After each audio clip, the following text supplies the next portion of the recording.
सबसे पहले मेरा देश है, उसके बाद मेरा परिवार है।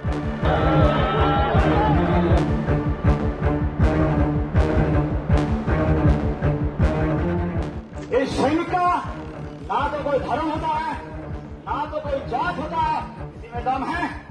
बोल के देखा दे, भारतीय सेना हिंदू है। कोई बोल के देखा दे, भारतीय सेना मुस्लिम है।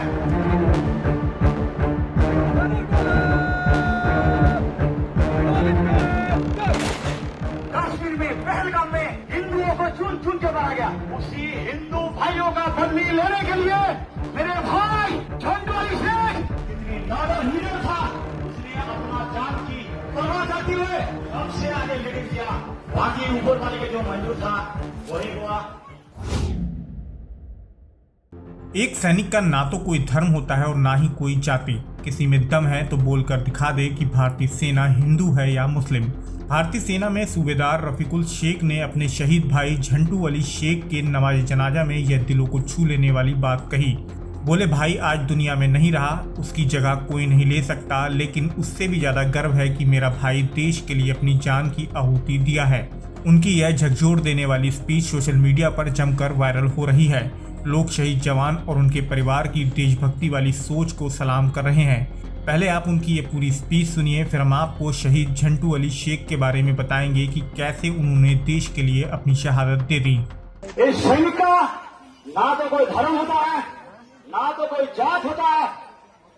भारतीय सेना नाम सुना होगा, इंडियन आर्मी, किसी में दम है। बोल के देखा दे, भारतीय सेना हिंदू है। कोई बोल के देखा दे, भारतीय सेना मुस्लिम है। भारतीय सेना एक ऐसे संस्था है जिसमें हिंदू, मुस्लिम, सिख, ईसाई, जैन, पारसी एक ही थाली में खाता है, एक ही बर्तन में खाना बनता है। अगर भाईचारा देखना है, फौज में आ जाओ, फौज में भर्ती हो।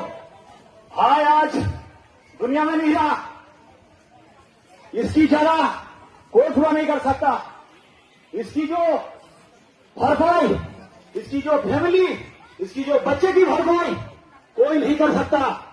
लेकिन उससे ज्यादा, सबसे ज्यादा गर्व है जो मेरा भाई इस देश के लिए, इस देश की जनता के लिए अपनी जान को आहुति दिया हुआ। आपने बहुत सुना होगा, न्यूज में, चैनलों में देखा होगा, कश्मीर में पहलगाम में हिंदुओं को चुन चुन के मारा गया।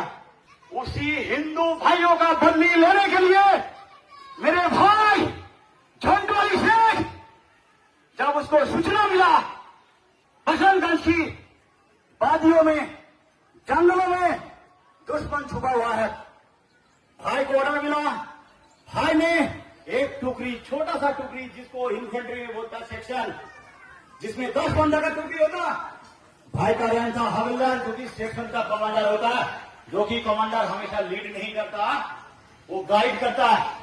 लेकिन मेरे भाई, इस गांव को किसी को समझाने की जरूरत नहीं है, जो मेरा भाई कितनी निर्भीक था, कितनी नाडर लीडर था, कितनी उसके अंदर हौसला था। उसने अपना जान की परवाह करते हुए सबसे आगे लीडिंग किया। बाकी ऊपर वाले के जो मंजूर था वही हुआ। शहीद झंटू अली शेख पश्चिम बंगाल में नादिया जिले के रहने वाले थे। वे भारतीय सेना में 6 पैरा स्पेशल फोर्स में हवलदार थे। उन्होंने आगरा में पैरा कमांडो की ट्रेनिंग पूरी की थी। उनकी तैनाती जम्मू कश्मीर में सेना की व्हाइट नाइट कॉर्प्स में थी। पहलगाम में पर्यटकों पर आतंकी हमले के बाद सेना को इनपुट मिला था कि उधमपुर जिले के डूडा बसंतगढ़ इलाके के जंगलों में कुछ आतंकवादी छिपे हैं। सुरक्षा बलों ने इस खुफिया सूचना के आधार पर एंटी टेरर सर्च ऑपरेशन चलाया। इस दौरान आतंकवादियों के साथ मुठभेड़ में झंटू अली शेख शहीद हो गए थे। शनिवार को उनके पैतृक गांव के कब्रिस्तान में पूरे सैन्य सम्मान के साथ उन्हें सुपुर्दे खाक कर दिया गया। शहीद झंटू अली शेख के नमाज जनाजा में बड़ी संख्या में लोग मौजूद रहे। कब्रिस्तान में नमाज जनाजा के दौरान उनके भाई सूबेदार रफीकुल शेख ने लोगों को संबोधित करते हुए जो कुछ कहा वह सुनकर लोगों की आंखें नम हो गईं। सूबेदार रफीकुल शेख ने कहा कि मेरे लिए पहले देश है, फिर परिवार। मेरा कर्तव्य पहले देश के प्रति है। मैं देश सेवा को ही अपनी पहली प्राथमिकता दूंगा। सबसे मेरा दायित्व जो है वो है देश की। जो कि मैं बिल्कुल बॉर्डर में तैनात था, जो कि भाई अचानक डेथ हुआ, सर्वोच्च बलिदान दिया। सीओ बोला ठीक है साहब, आप पहले घर देख के आओ, उसके बाद फिर आ जाओ, पहले भाई को निपटा के आ जाओ, उसके बाद फिर जाऊंगा। मेरा सर्वोच्च हमेशा क्या, मेरा देश है, सबसे पहले मेरा देश है, उसके बाद मेरा परिवार है। उनका यह वीडियो तब सामने आया है जब पहलगाम आतंकी हमले के बाद धर्म को लेकर बड़ी बहस छिड़ी हुई है, मगर उन्होंने साफ कर दिया है कि इंडियन आर्मी में ना तो कोई हिंदू है और ना ही कोई मुसलमान, सब सैनिक है। सैनिक का ना तो कोई धर्म होता है और ना ही कोई जाति।